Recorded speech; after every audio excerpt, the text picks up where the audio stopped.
Ito ang inyong Arsobispo, Bernardo Legaspi ng Archdiocese ng Cáceres. Huwebes Santo. Ang pagsasalaysay ng huling hapunan ay ginawa ni San Juan bilang pagsariwa sa alaala ng huling hapunan. Ito'y tunay na makabagbag damdamin. Hapunan ng isang tao na kasama ang kanyang mga kaibigan bago siya mamatay. Pakinggan natin ang sinabi ni San Juan. Alam ni Jesus na dumating na ang panahon ng kanyang paglisan sa sanglibutan ito upang makabalik siya sa Ama. Mahirap na hindi natin madama ang matinding damdamin ng kalungkutan ni Jesus sa kanyang pamamaalam sa mga kaibigan na kasama niya sa loob ng 3 taon. Mga kasama na naging kabahagi ng kanyang adhikain at pangarap. Mahal niya ang kanyang mga tagasunod, ani ni San Juan.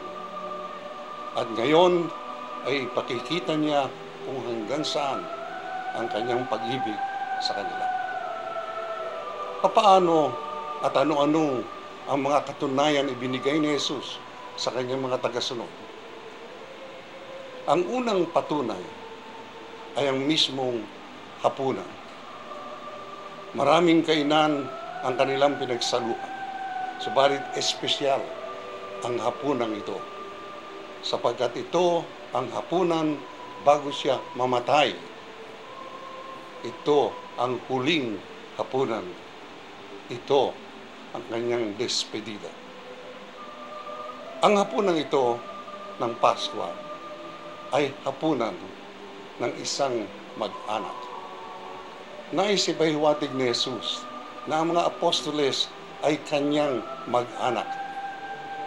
Ang pagsalo sa pagkain ay isa sa pinakamatayog na sagisag ng pag-ibig. Sinasabi ng mga pantas na ang pagkain ay sagisag ng buhay. Sa makatwid, ang makikain ay makibahagi sa buhay. Kaya naman tayo ay sumasama sa pagkain ng ating kaibigan at sa mga taong ating minamahal. Ang pagkain ay laging bahagi sa Pilipino ng binyag, ng kasalan, maging ng libing. Kaya ang sandali ng pagkain ng isang mag-anak ay mahalagang mahalaga. Sinasabi ng isang palatandaan na namamatay ang pag-ibig ng mag-asawa ay ang hindi pagsasama sa pagkain. Ang pangalawang patunay ni Jesus sa kanyang pag-ibig sa huling hapunan ay ang pagbibigay ng kanyang sariling dugo at katawan bilang pagkain. Alam niya siya ay lilisan at nais niyang mag-iwan ng kanyang paalala. Kailanman na inyong gagawin ito, sabi ni Jesus, ako ay inaalala ninyo. Kaya naman mahalaga ang misa para sa atin. Ito ang matinding nagpapaalala sa atin kung gaano tayong kamahal ni Jesus. Kung gaano niyang ayaw tayong lisanin at iwan. Ang ikatlong patunay ay ang kaparian. Alam ni Jesus na hindi siya maaaring magpatuloy sa mundong ito, kaya ibinigay niya sa atin ang kanyang mga pari. Kalooban ni Jesus na ang mga pari ay laging magpaalala sa lahat tungkol kay Jesus. Kapaglingkod, matiisin, tagaaliw ng nalugumbay, tagalunas ng mga nasugatan, tulad ni Jesus. Ang pari ang ating kasama sa bawat mahalagang kabanata ng ating buhay. Sa kapanganakan, sa kamatayan, sa kasalan, sa sakit, at sa kapatawaran ng kasalanan. Sa pamamagitan ng pari, patuloy si Kristo sa ating kalagitnaan.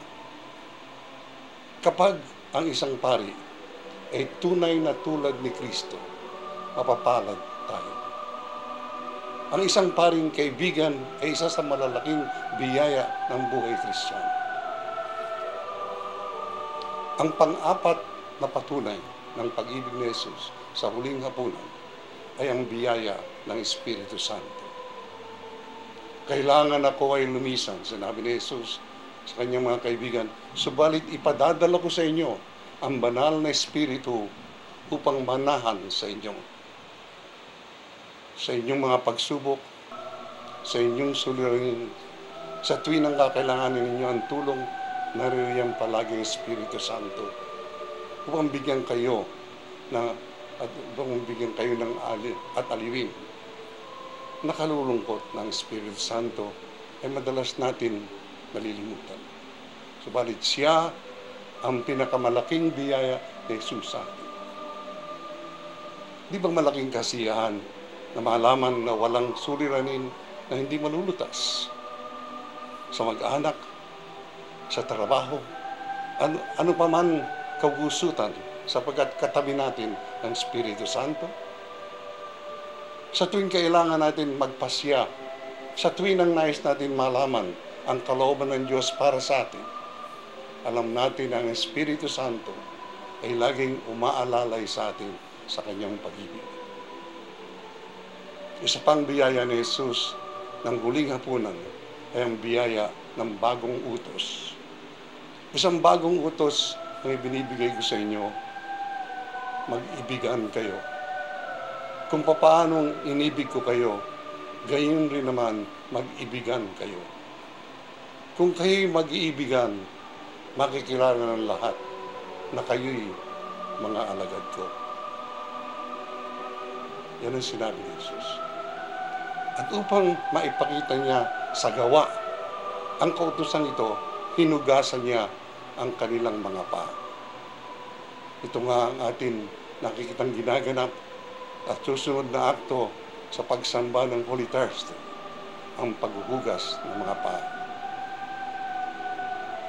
Malungkot na kinailangan mamatay si Jesus.